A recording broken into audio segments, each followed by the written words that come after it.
Hello everyone, I'm Jonathan Little for PokerNews.com, and today I have a fun hand from a $1,500 buy-in World Series of Poker event, half no limit, half pot limit Omaha.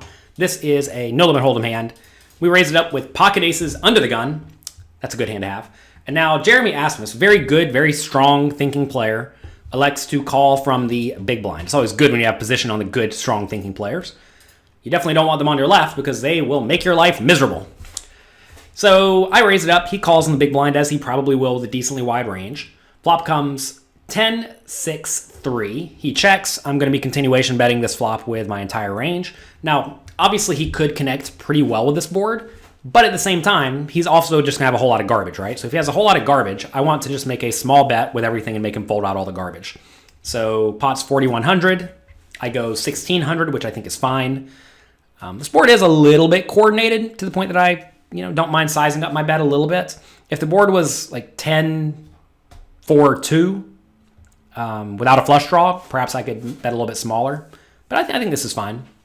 So I do bet. He calls, turns to 2, he checks, and now I have to decide if we want to keep betting. So this is a situation where now I still just have the best hand basically every time unless he has exactly 5-4. And you have to think he would at least consider raising his worst draws on the flop, and 5-4 is one of his worst draws, right? So I can kind of discount 5-4. I also don't think he has too many 10-2, 6-2, 3-2 hands pre-flop, so the 2 is very much a blank, even though it does complete some of the draws. So I want to keep betting. Notice we only have 40 big blinds. It's not like I have a ton of big blinds here. So I'm going to go for another relatively small bet, I think, because he probably doesn't have anything that great. I go 2,200. I think I'd actually prefer a little bit bigger of a bet into the 7,300 pot. Because once he does check call the flop, you have to presume he lost a lot of the very junky hands that he had in his range, like Jack 7. So it means he probably has more of a hand like a 10, which is going to call a bigger bet, or a 6, which often has either an overcard or a gut shot straight draw to go with it. So those hands will all call more like 3,500, which will allow me to make a bigger river bet. And right here, I am trying to make a big river bet. I want to make that clear. I have the best hand a lot. As long as the river is not very coordinated, like the 9 of hearts or something, then I'm going to be very happy putting in a sizable river bet. So I think I should have gone a tiny bit bigger on the turn, just to allow me to make a bigger river bet. So he does call. River's a 7. So now, what else gets there? Well, 7-6 gets there. 10-7 gets there. And if he did have 9-8, like 9-8 of hearts, that gets there. But I have to presume he would raise 9-8 of hearts at some point as well. So we can kind of discount 9-8. We're really only worried about 10-7 and 7-6. Yes, pocket 7s as well. So what should we do? Well, while this card does complete some of his hands, it is still a blank to some extent. And for that reason, I think I can pretty easily bet. The question is now, how much should I bet? And I've battled with Jeremy a little bit, and I know that he's not afraid to make big calls. There are some people out there who will battle hard, and if they get the inkling that you are battling hard with them, they will get in there and battle. I mean, I'm the same way, right? If I think someone is messing around, I'm not afraid to make giant calls, especially if I think they're capable of making overbets. And so this is a spot where when I have 34 big blinds left and the pot's 20 big blinds, I think I have a few options. I can either bet small to induce a bluff raise, but what's really going to bluff raise me here? Think about it, right? If he did have a hand like 6-5, is he really going to check raise that all in as a bluff? Probably not, right? He's probably just going to call or fold. So I'm not a big fan of a small bet here, especially when it's easy enough for him to have a 10. Because if he does have a 10, he's probably just not going to fold it, especially when there are a bunch of draws that I could have that missed. Notice here, if I had a hand like, 9-8. Well, I guess 9-8 got there. Not 9-8. If I had a hand like a flush draw, the most obvious one, those all missed, right?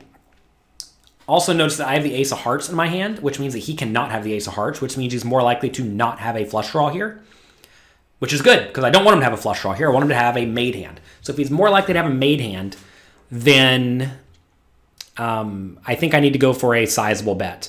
I wish I had a little bit fewer chips in relation to the pot, or I wish the pot was a little bit bigger, which means that I wish I would have bet a little bit bigger on the turn, because then I could jam for something like 1.5x pot. If I jam here, it's like 1.8x pot.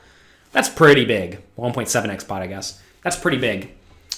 But, not opposed, and I do rip it all in. And a lot of people look at this and say, well, what's he ever going to call you with? He's only going to call with 10-7 and 7-6. And to be fair, if that's true, if he does actually call with only 2-pair and better, he is folding way too much. If you find players who will only call your all-in bets with effective nut hands, and those effective nut hands make up a tiny portion of their range, you should actually be jamming all in on the river with all of your bluffs because they're folding way too often.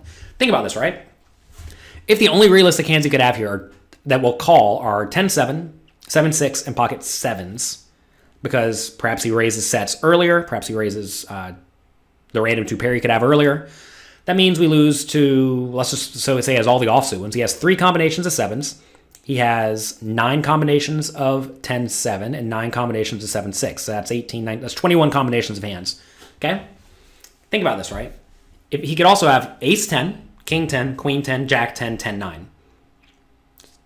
So there's 4 that have 12 combinations each. That's 48 combinations of hands, plus the ace 10, which would be an additional, whatever it is. There's 1 ace left and 3 threes, 3 10s left, so that's 3 combinations.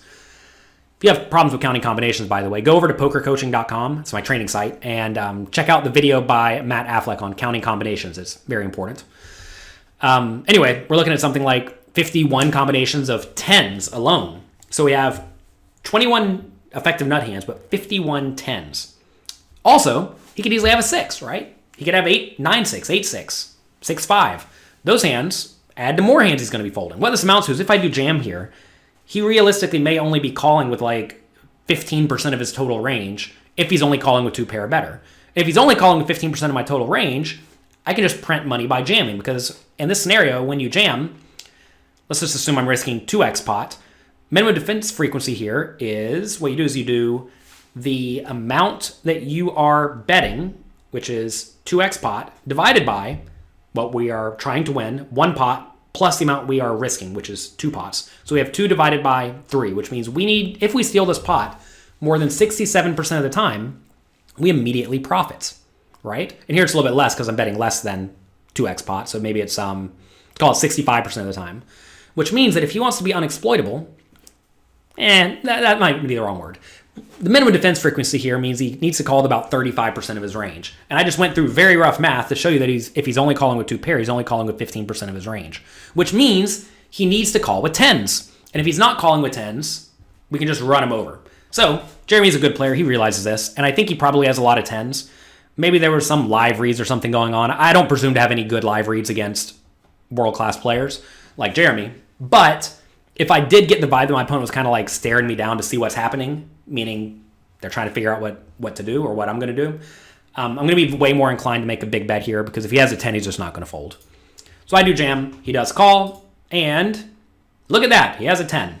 And I think that is a fine play by him, because all the draws miss. When all the draws miss and you're playing against someone who is capable of bluffing, you just have to call. So an unfortunate spot for him. And it's also unfortunate that I made the river all in, because a lot of players in my shoes would have instead just bet like 6,000 chips. They would have got called, and that would have been that.